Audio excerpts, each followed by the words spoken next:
এরকম দেখি নাই আর কোনো সময়।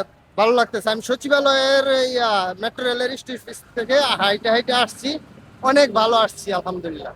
আগে কিরকম লাগতো আর এখন? আগে অনেক গ্যাদারিং, অনেক আমি যতটুকু সময় এখানে আসছি তার 3 গুণ সময় লাগতো এই পর্যন্ত আসতে। ক্লিয়ার আছে, খুব ভালো যাইতেছি পারতেছি, পরিষ্কার দেখা যায়, চলাচল বিঘ্ন ঘটে না। ফুটপাত মুক্ত তো দেখতে তো অবশ্যই ভালো হয়। রাস্তাঘাটে যানজট নাই, ম্যাক্সিমাম জায়গায় তো ওরা রাস্তায় প্রায় অর্ধেক তো ওরা ব্লক করেছিল, এখন তো ফাঁকা, যাতায়াতের সুবিধা হচ্ছে। মতে এটা অনেক ভালো করছে, কারণ অনেক সময় আমি এই যাত্রাবাড়িতে 5টা বছর পড়ালেখা করছি, যখনই এখানে আসতাম কিছু না কিছু আমার হারাইতো, অনেক সময় হারাইতো না, অনেক সময় মানুষ গ্যাদারিং করতে কিছু কিনতে কিনতে মানুষের ঝামেলা, মসজিদের থেকে নামাজ পড়তে বের হওয়ার সময় অনেক ঝামেলা হতো।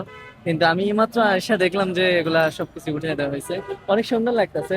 আশা করি আরো পরিষ্কার হবে, আরো সুন্দর লাগবে। আগে গুলিস্তান আসলে আমরা দেখতাম যে হকারদের দোকান, যানজটে আমরা পাশের দোকানপাটে হাঁটা চলা অনেক ভোগান্তি হতো।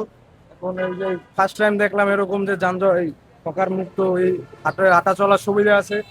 তার এখানে অনেক ভোগান্তির সৃষ্টি হতো, এখন ভোগান্তিটা নেই, নিরিবিলি হাঁটা চলা যাচ্ছে। আগে যখন এখানে হকার ছিল তখন রাস্তাঘাট পার হতে সমস্যা হতো, তো এখন সেই সমস্যাটা দেখতেছি না, কারণ আগে যখন রাস্তা পার হতে চাইতাম অনেক যানজট ছিল।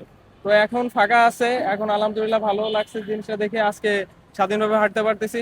তো নতুন যে সরকার আসছে তাকে অভিনন্দন জানাই এরকম আরো ভালো পদক্ষেপ নিতে। সমস্যা অবশ্যই সব ভালো উদ্দেশ্য, এইভাবে হকার মুক্ত করে পাবলিকের করা উচিত। হকারদের পুনঃসংস্থান করুক, কিন্তু এটা মানে না যে আমাদের রাস্তা চলাফেরা বন্ধ করে হকারদের ব্যবস্থা করা।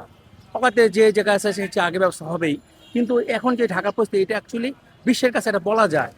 এখন পরিবেশ আছে, আগে পরিবেশ ছিল একদম নোংরা, বিশ্বের কাছে আমাদের কেউ আসলে কেউ খারাপ বলতো। অতএব এটা আমি সরকারের সঠিক উদ্যোগ, আমি সঠিক পাবলিশ হলে মনে করি। গত 1 সপ্তাহ ধরে বোধহয় মানে এটা আপনারা অব্যাহত রাখছেন, এইভাবে যদি থাকে আসলে আমাদের চলাচলে খুবই সুবিধা হবে, সময় মতো অফিসে আসতে পারবো এবং বাসা ফিরতে পারবো। এই উদ্যোগকে আমরা সাধুবাদ জানাই এবং এটা অব্যাহত থাকুক। আচ্ছা, এই আগের গুলিস্তান আর এখনকার গুলিস্তান হতে পার্থক্য অনেক তফাৎ, আমি তো সেই আজকে 20 বছর ধরে দেখতেছি, এটা মানে টোটালি ভিন্ন চিত্র। এই চিত্র আমি এর আগে কখনো দেখি নাই। আমি আশঙ্কা করছি এটা কতদিন থাকবে, এটা কতদিন সরকারিভাবে রাখতে পারবে।